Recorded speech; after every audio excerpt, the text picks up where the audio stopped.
कृपालु गुण राम राम आसी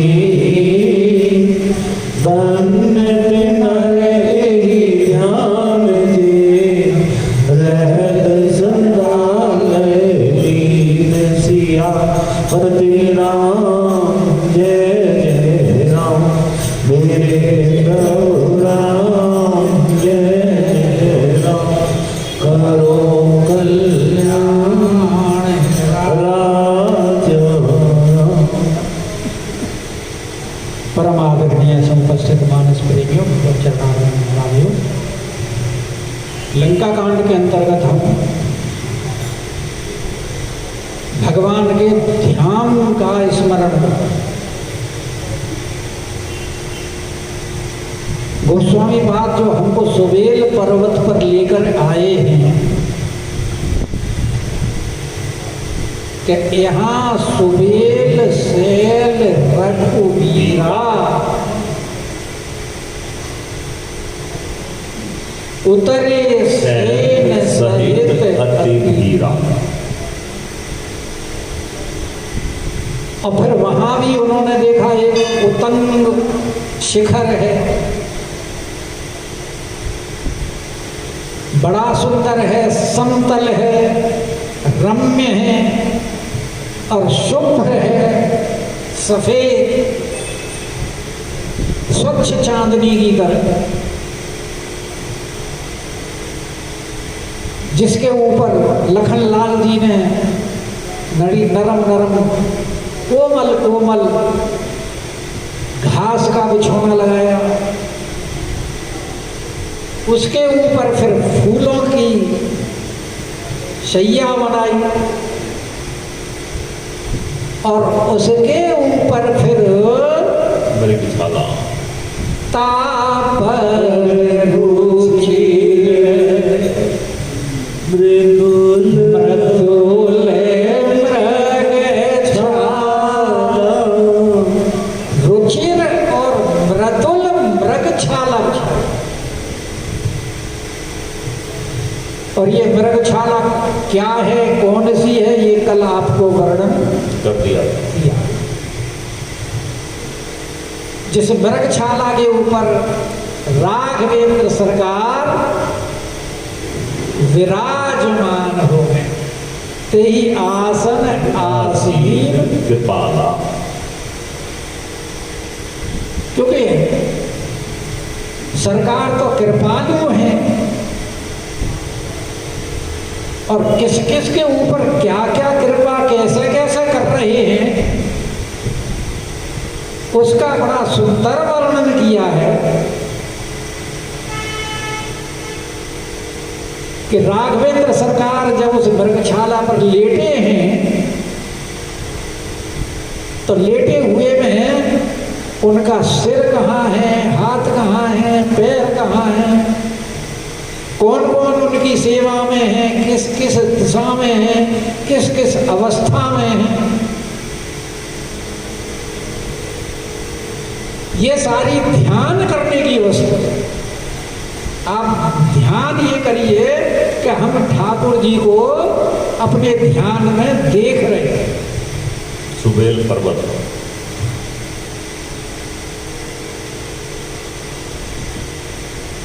तो ठाकुर जी ने सिर कहाँ रखा हुआ है कि प्रभु शीस कपी कृत माने किया हुआ है, अपने सिर को कहाँ किया हुआ है, कपीस उछंगा। महाराज सुग्रीव जी की गोद में सिर रखा हुआ है।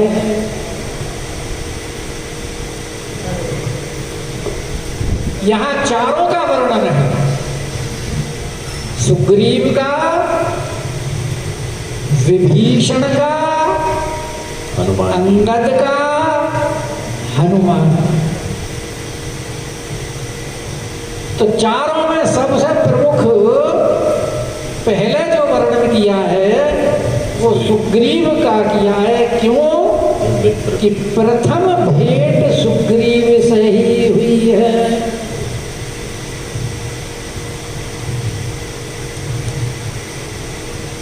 और सुग्रीव राजा भी हैं।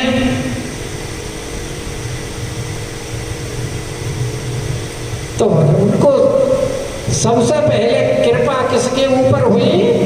सुग्रीव की। और सुग्रीव जी की गोद में भगवान ने अपना सिर रखा।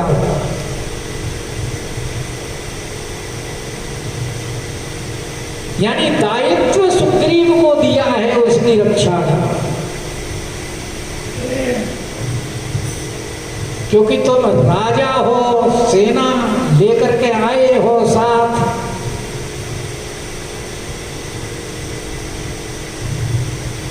अब तुमने सारा ध्यान रखना।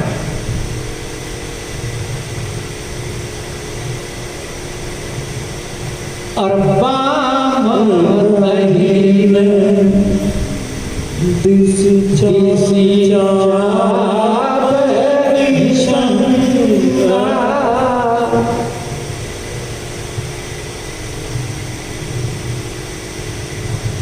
तो भगवान के बाईं तरफ भगवान का धनुष रखा। अब क्योंकि भगवान लेटे हुए हैं, अगर बैठे होते, खड़े होते तो तरकस कहाँ होता? पीठ पर, कंधे पर। अब लेटे हैं तो फिर तरकस अब कहाँ है? दाहिनी तरफ तरकस रखा हुआ है, क्योंकि धनुष तो सदैव ही बाईं तरफ रहता है। और अब लेटे हुए हैं तो जो तरकस है वो दाहिने हाथ पर इसलिए रखा है क्योंकि जब तीर का संधान किया जाता है तो दायां हाथ तीर को पकड़ने के लिए चलता है और बाएं हाथ में धनुष होता है, तभी संधान किया जाता है। तो सरकार ने उसी अवस्था में रखा है कि अगर अचानक भी कोई शत्रु आ जाए, शत्रु से सामना करना पड़े तो जरा भी विलंब ना हो। इसलिए बाम है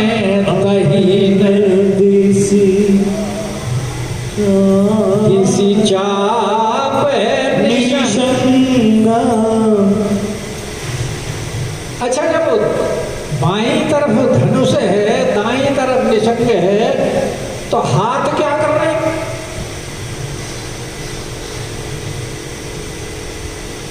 तो भगवान लेटे हुए, यानी सिर सुग्रीव की गोदी में है, बाईं तरफ धनुष है, दाईं तरफ तरकस है, और हाथ में बाण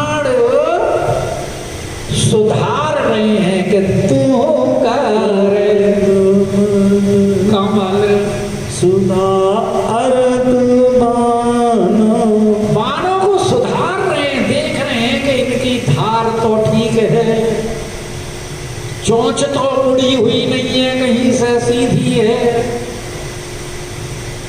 जो पीछे जो पंख होते हैं वो भी ठीक हैं ताकि सही दिशा में जाए, इधर उधर भटक ना जाए। तो बाण को अच्छी तरह सुधार करके देख रहे हैं, मानो कह रहे हो बाण से कि भाई अब तुम्हारा काम आ गया, अब तक तो तुम्हारी आवश्यकता पड़ी नहीं थी, लेकिन अब तुम्हारी आवश्यकता का अवसर आ गया। आगे जो कार्य करना है अब तुम्हारे द्वारा ही करना है। जानकी हरण के बाद तो भगवान को 2 ही समय बाणों की जरूरत पड़ी। एक तो कबंध का वध किया कि आवत पंथ कबंध निपाता, ते ही पुनि कही साप के बार।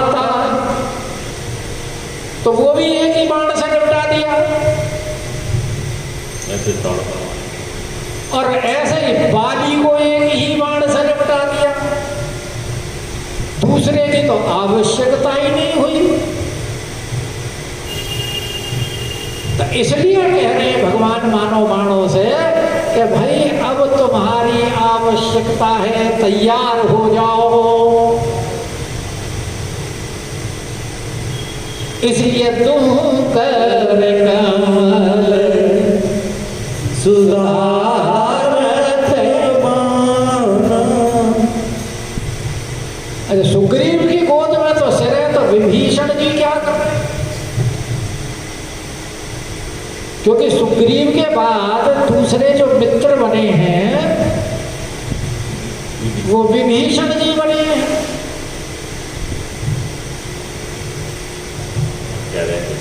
तो विभीषण जी कहाँ हैं?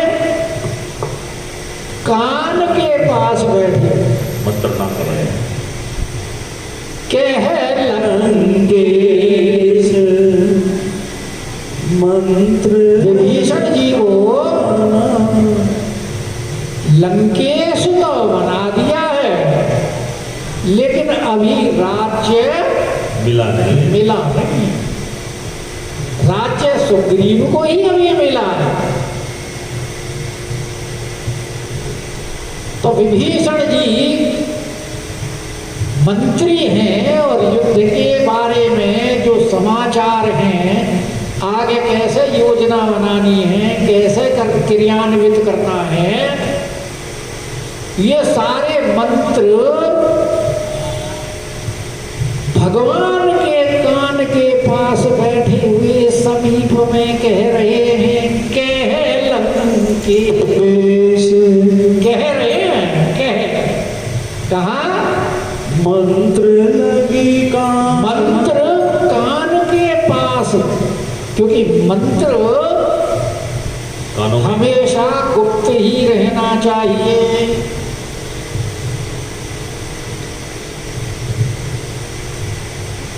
जैसे वो प्रताप भानु राजा को कहा था ना कि देख ये बात मेरे और तेरे ही बीच में रहनी है, किसी को बताना नहीं।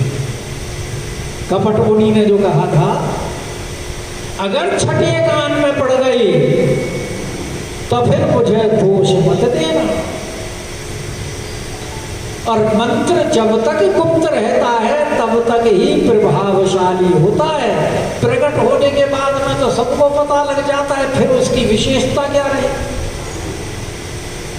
इसलिए गोस्वामी जी ने भी नहीं बताया कि विभीषण जी भगवान के कान में लग करके क्या मंत्र कर रहे हैं, बस इतना ही कह करके छोड़ दिया कि कह लंकेश मंत्र लगी कान, हर बड़ भाई अंगद हनुमाना चरण कमल चापत विधि नाना। अब अंगद और हनुमान जी का नंबर है।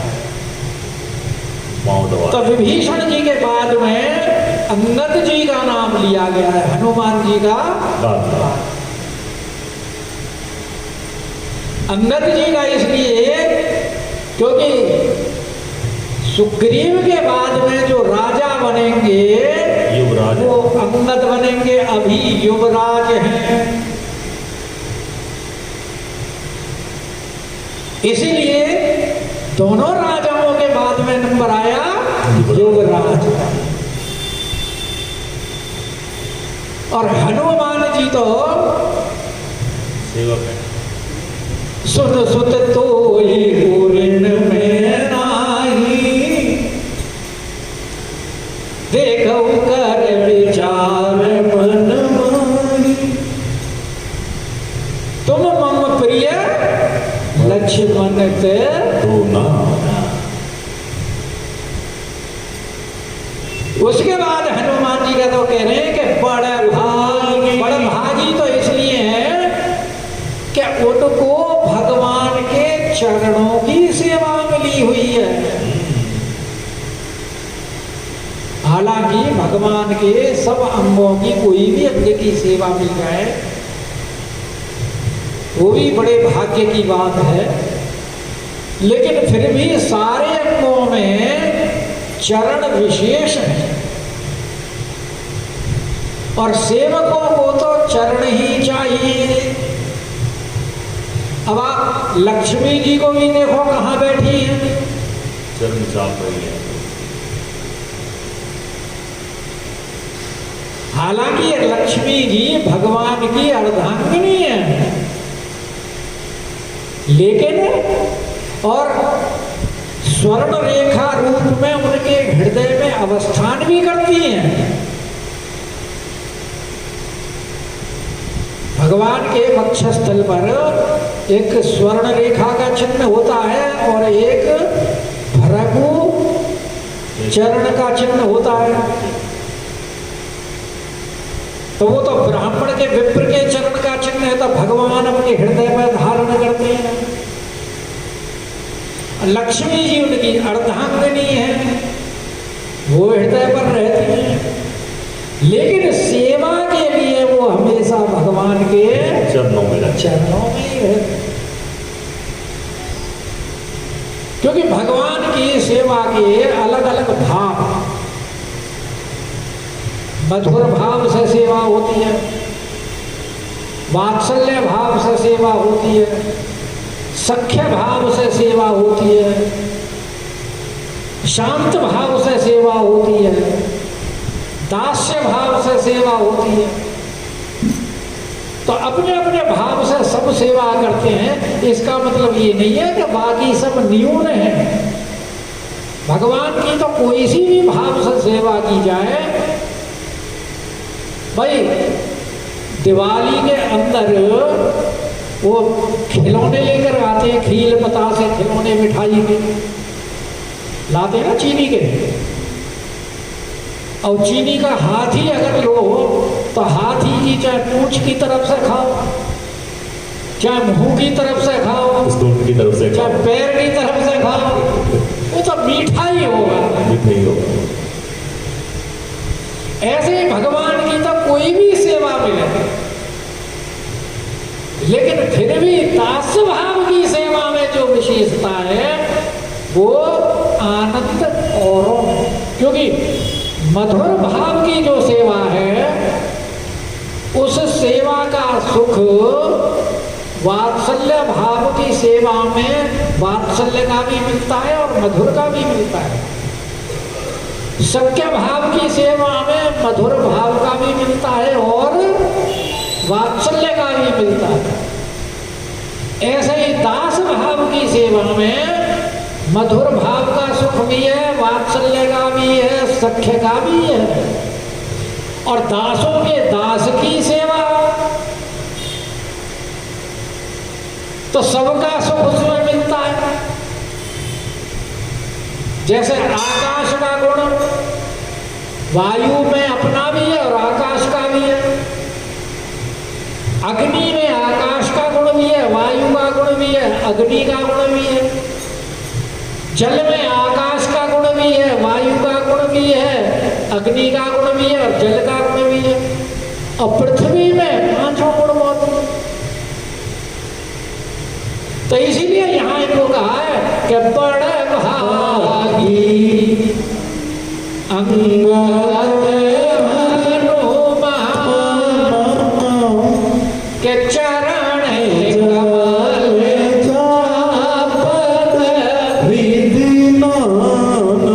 और अंगद तो आप उत्तरकांड में जब विदा करने का समय आएगा पीछे तो अंगद को स्वयं भगवान अपने हाथ से विदा कर। और सबसे बाद में इतने वो चुप बैठे रहते, जाना नहीं चाहते, बार बार मुड़ मुड़ के देख रहे हैं, शायद भगवान अब भी रोक ले, अब भी रोक ले। तो ऐसे भक्तों को हनुमान जी के लिए कह रहे हैं कि बड़े भाई अंगद चरण कमल चापत। और इन सब के पीछे लखन लाल जी बैठे हुए हैं, वीरासन प्रभु बाछ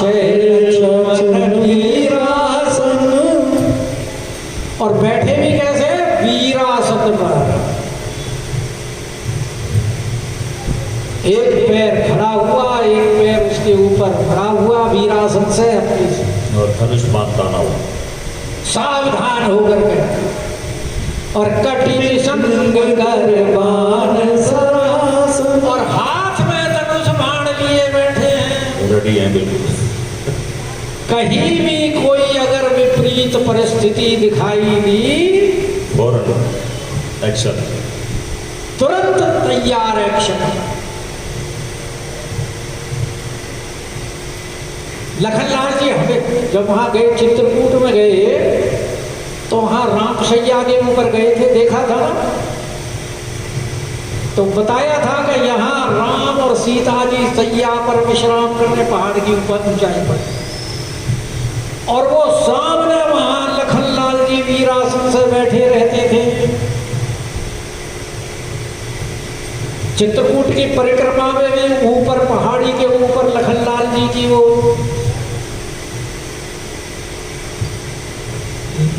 लक्ष्मण पहाड़ी है ना, ऊपर चढ़ाई के ऊपर परिक्रमा में ही पड़ती है।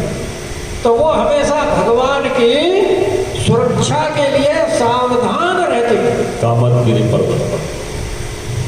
तो ये भगवान का जो इस तरह से जो झांकी है, जो गोस्वामी पाद ने झांकी वर्णन की है कि एही विधि कृपा रूप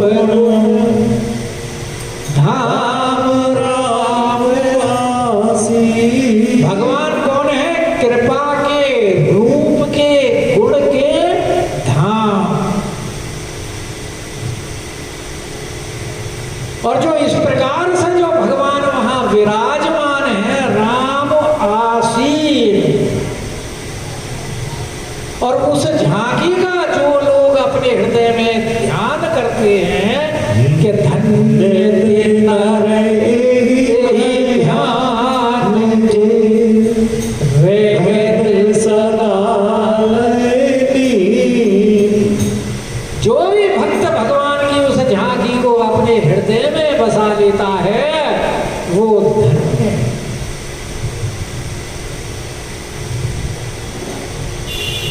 अब ये झांकी तो बसा ली, लेकिन इस झांकी में भगवान की किस अंग की स्थिति किस तरफ है, कौन किस दिशा में बैठा हुआ है, अब उसका वर्णन कर रहे हैं। तो भगवान जब लेटे हुए हैं सुग्रीव के गोद में सिर रख करके, तो क्या देख रहे हैं कि पूर्व दिशा प्रभु।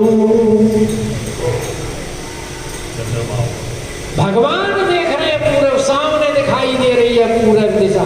इसका मतलब भगवान का सिर कहाँ है? पश्चिम की तरफ।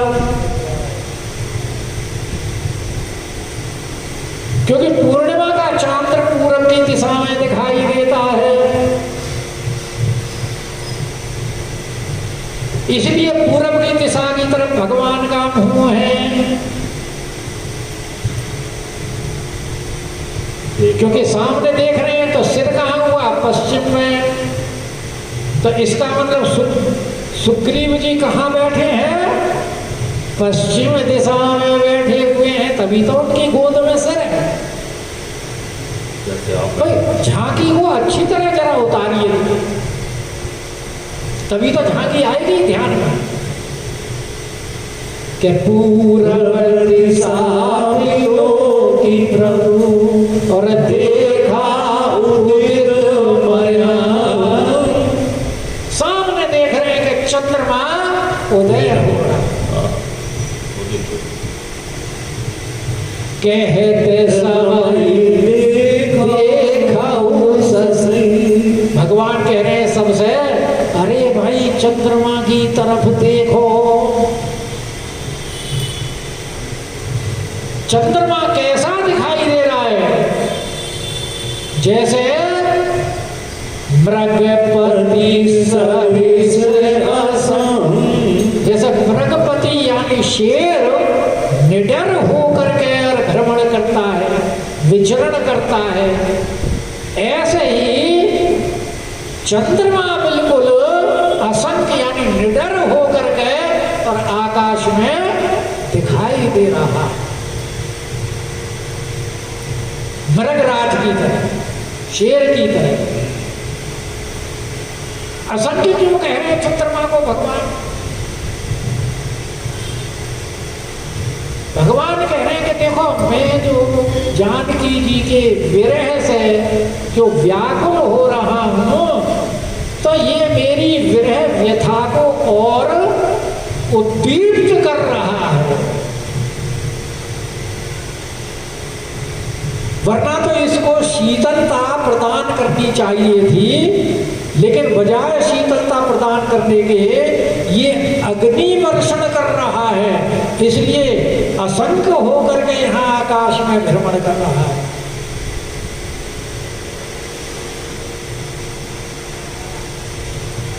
जैसे जानकी जी ने कहा, काल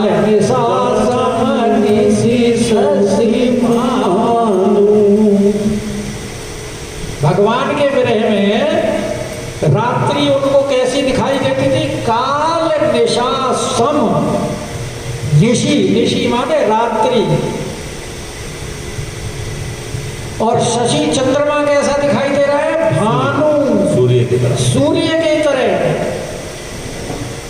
तो जानकी जी भी तो भी वो उस चंद्रमा को देख करके उनके विरह की अग्नि और प्रबल हो रही थी।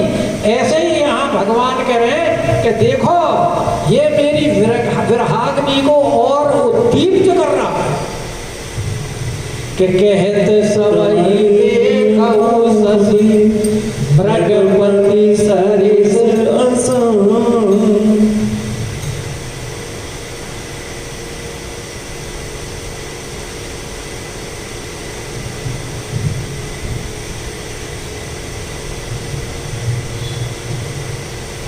पूरब दिशि गिरि गुहा निवासी परम प्रताप तेज बल राशि। के पूर्व दिशा रूपी पर्वत की गुफा में रहने वाला। पूर्व की दिशा क्या है? पर्वत। और वहां से वो जो गिरी गुहा यानी जो निकल रहा है पर्वत, जो शिखर से जो निकल रहा है, शिखर से ऊपर होकर के गिरी गुहा, गुहा मतलब खो, पर्वत की खोह से, जैसे शेर जो है वो पर्वत की गुफा में से निकलता है, ऐसे ही ये पूरब दिशा रूपी पर्वत की गुफा का निवासी जो चंद्रमा है, वो जो कि परम प्रतापी तेज बल राशि है, वो क्या है? मत नाग वो अंधकार रूपी पत वाले हाथी के कुंभ को यानी सिर को विदीर्ण कर करके और निकल करके गगन में विचरण कर रहा है। यानी चंद्रमा की उपमा किसने दी है? केहरी से। और पूरब दिशा की गिरी गुहा से। और मत्तनाग क्या है? वो अंधियारी रात्रि, और उसको विदीर्ण करके वो केहरी गगन में विचरण कर रहा है। कि बिथुरे नर मुक्ता निशि सुंदरी जो आकाश में बिखरे हुए जो तारे हैं, उनकी उपमा दी है जैसे कि गजराज के मस्तक में मणि होती है, मोती, मोती गजमुक्ता बोलते हैं ना उसको, मोती होती है, लेकिन उस मोती की शोभा गजराज के मस्तक में होने से नहीं होती। उसकी शोभा कहाँ होती है? या तो राजा के मुकुट में हो, या स्त्रियों जब श्रृंगार करती हैं तो उनके केश में मोतियों से उनको पिरो करके उसका श्रृंगार करती हैं, उसमें होती है। तो यहाँ उसमें सुंदरी की उपमा किसके साथ दिया निशी सुंदरी, यानी रात्रि रूपी जो सुंदरी है वो उन जो आकाश में जो तारागण छिटक रहे हैं उनकी उपमा मोतियों से दी, गजमुक्ता। और उस वो कह रहे हैं कि मानो रात्रि रूपी जो युवती है वो उन मोतियों से अपना केश विन्यास श्रृंगार कर रही है। कि कह प्रभु जगताई। अब भगवान सबसे प्रश्न कर रहे हैं, अरे भाई ये जो चंद्रमा दिखाई दे रहा है, इस चंद्रमा में जो कालापन दिखाई दे रहा है, शशि महु में जगताई, तो कह ये है क्या? अपनी अपनी मति के अनुसार बताए। तो अब सुग्रीव, विभीषण, अंगद और हनुमान चार ही भगवान के समीप हैं। तो चारों ये अपने अपने अनुसार अब भगवान को बताए, विचार प्रकट किए। क्या कह सुग्रीव शशि महु प्रकट भूमि के छाई, मारे राहु शशि के सोई, उर में परिचावता सोई, को कह जान विधि रति मुख कीना, सार भाग शशि कर हरिणा, क्षेत्र सो प्रकट इंदूर माई, तेहि मग देखिए नभ पर छाई, प्रभु कह गरल बंधु शशि केर, अति प्रिय निज उर दीन बसेर, विष संयुत कर निगर पसार, जारत विरह मंत